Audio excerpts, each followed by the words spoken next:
Predictable story ఉంది కొంచెం, కానీ సూపర్ ఉంది. రామ్ చరణ్, ఎస్జే సూర్య మధ్య జరిగే సంభాషణ చాలా అంటే చాలా బాగుంది. అంటే మేడం రామ్ చరణ్ గారి పర్ఫార్మెన్స్ ఎలా ఉంది? Super super super mind blowing. చాలా బాగుంది. కొంచెం నెగిటివ్ చేస్తున్నారు కదా సినిమాని, అంటే అంత పుష్ప చూడమని చెప్పండి వాళ్ళకి. పుష్ప స్మగ్లింగ్ లాంటివి మన వాళ్ళకి నచ్చుతాయి, ఇలాంటి పొలిటికల్ అనేది నచ్చవు మనందరికి.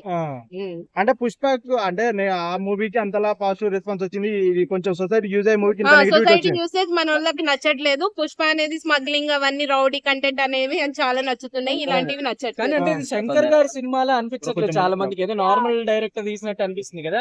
మరి ఆయన వేరియేషన్స్ ఏమైనా చూపించే ఛాన్స్ ఏమైనా? మేడం ఇద్దరు పర్ఫార్మెన్స్ చూసారు కదా, పుష్పలో అల్లు అర్జున్, ఇందులో రామ్ చరణ్, ఎవరిది నచ్చింది మీకు? రామ్ చరణ్ బాగా నచ్చింది, ఆస్కార్ విన్నింగ్. అంటే ఏం నచ్చింది అంతలా? చాలా ఉన్నాయండి, మీరు చూసే ఉంటారు కదా మూవీ, చెప్పొద్దు. చాలా ప్రతిదీ ఫోర్ క్యారెక్టర్స్ చేసి ఉంటారు, చాలా బాగుంది. ట్విట్టర్ లో బాగా నెగిటివ్ చేస్తున్నారు అల్లు అర్జున్ ఫ్యాన్స్, దానికి ఏం చెప్తారు?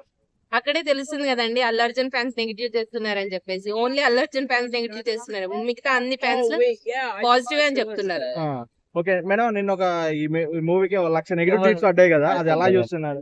అంటే వాంటెడ్ గా చేస్తున్నారు అనుకోవచ్చు ఈ మూవీ. నేను కూడా ప్రీవియస్ గా నేను మూవీ బాగాలేదనే వచ్చాను, అందరికి చెప్పాను మూవీ బాగాలేదంట, మూవీ బాగాలేదంట, కానీ వెళ్ళి చూస్తేనే తెలుస్తుంది మనకు మూవీ అనేది. నాకైతే ఓవరాల్ చాలా బాగుంది. చాలా థ్యాంక్ యూ.